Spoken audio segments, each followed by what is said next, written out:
says where do you want to upload. We've already clicked on our CMS users image folder that we just created, so you can just click on that down button if you wanted to go put the image somewhere else. But we, like I said, this is where we wanted to bring our image and upload it. We want to click select, and when we click select, it opens up our PC, our computer files, and this is where we want to upload from. And just say we want to upload this image here. You just highlight it, click on open, and there it is. And you can add multiple images, and after these 5, say you have some more, just click on the add button. It'll give you another little select option. Alright, so once you're done with that, you've got all your images ready, you click on upload. And then there's your image. It gives you some information. There's your image size. You can't edit it here, but I want everyone to edit all your pictures before you upload them. That way you won't have any confusions or whatever, like with when you try to edit it. For example, if your image is 150 by 60 and you try to push it in a image placeholder that's totally different dimensions, your image is going to come out distorted and blurry. So sort of know what your image size is, where you're going to put it, and adjust your image accordingly before you upload it. Before you actually save this, please put alternate text in there. And this is for the disabilities thing. For the website, for example, if someone is visually impaired and they have a reader and they're going through the web page and they hit this image, they can't see it or difficulty seeing it, the reader tells the user what that image is. So just give it a little bit of a name to describe what the image is. And that way we will be more disability compliant on our new website. So let's just say transfer 101 link. Very simple.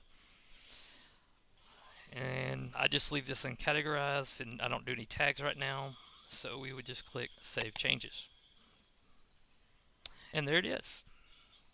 Go back to the main images and documents folder.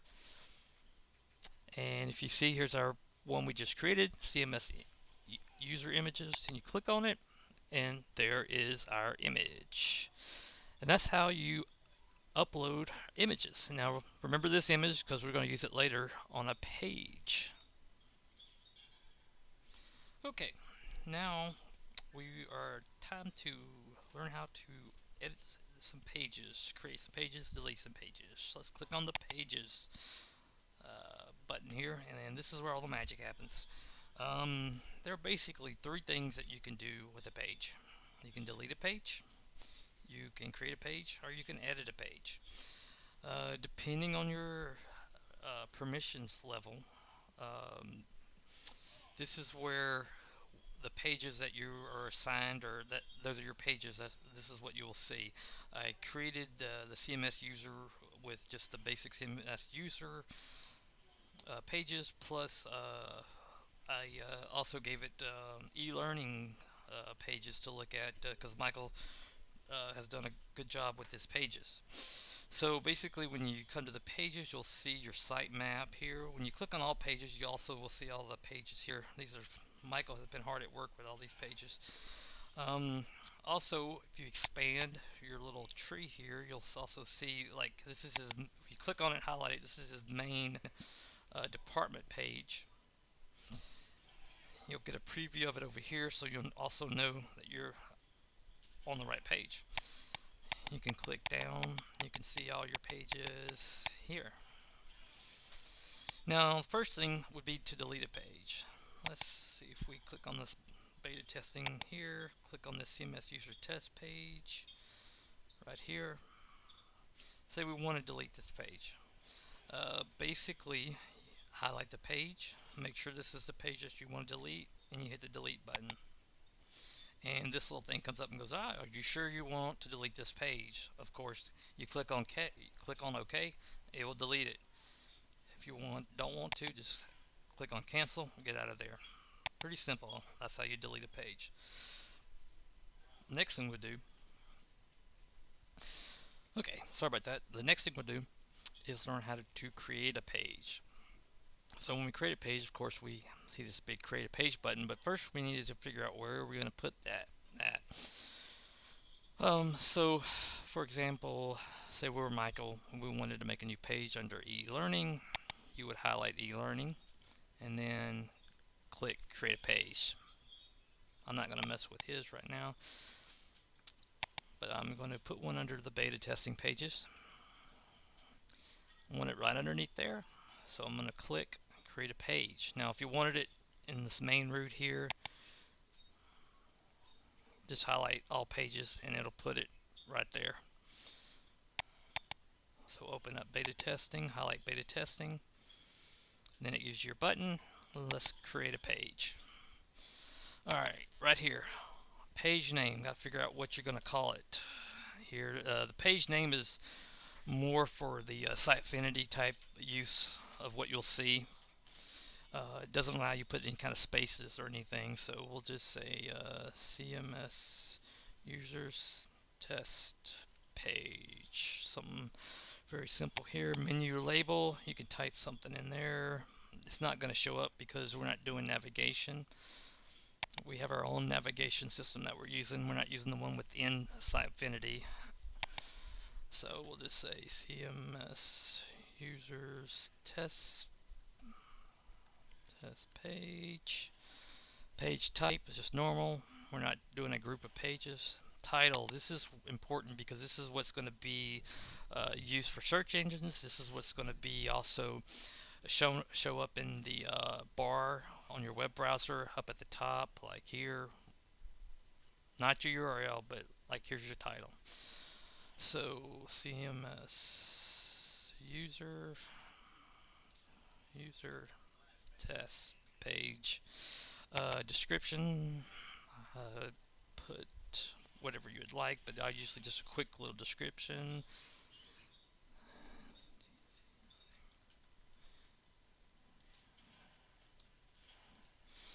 And then the keywords. The keywords are important because we want to increase our search engine optimization. So you would, of course, type in some keywords that you would use for that page. Of course, you know, I would say NCTC, I would say something about the CMS, users, NCTC, CMS. And once we're done, you go down here, and for this, just keep it closed. That's nothing we have to deal with right now. And now we want to create this page. So you would click on the create this page button. This specific parent page already contains a page with that same name. Okay, yeah, we sure do right there. My bad. Let's change it. Let's just call it the same thing but page 2.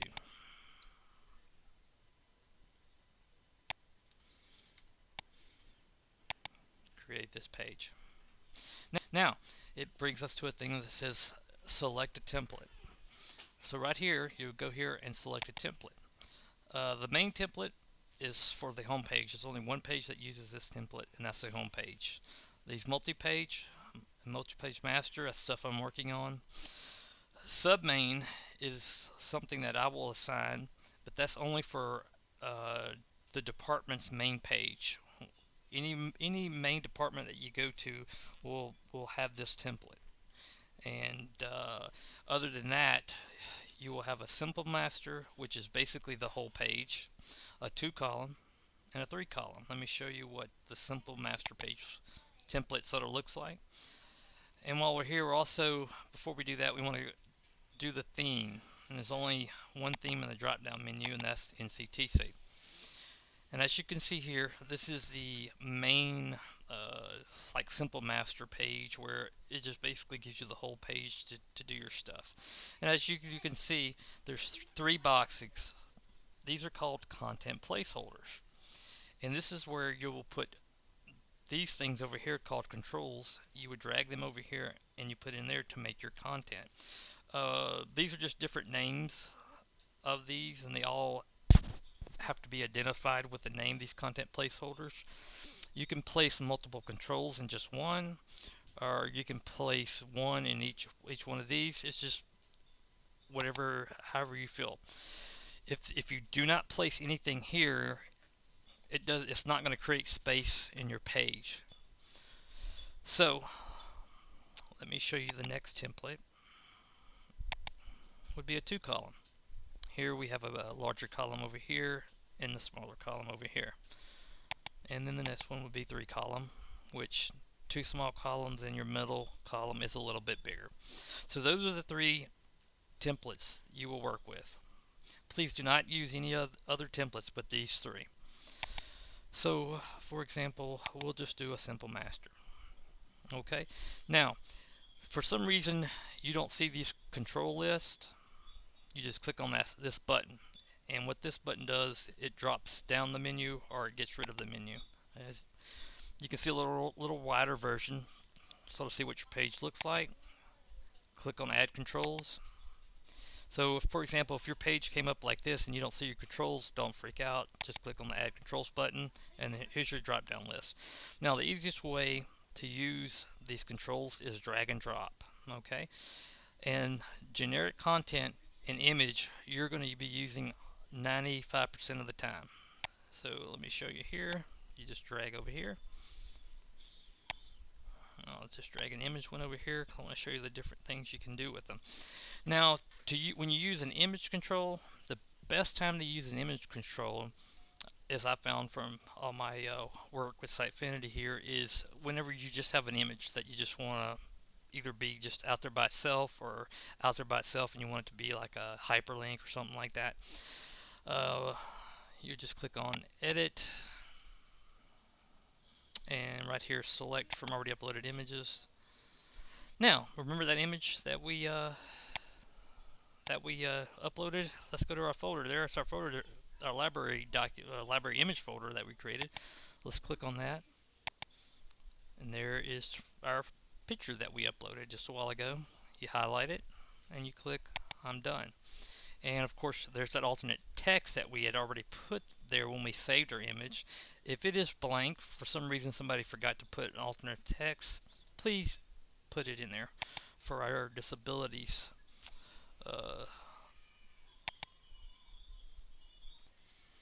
Okay, I'm back. I'm not used to all this talking. Had to get something to drink. Okay, so please put the alternative text there, like I said, in case there's none there, to adhere to our disabilities users out there. Okay, when we do that, everything's ready. Click I'm done, and there's our image.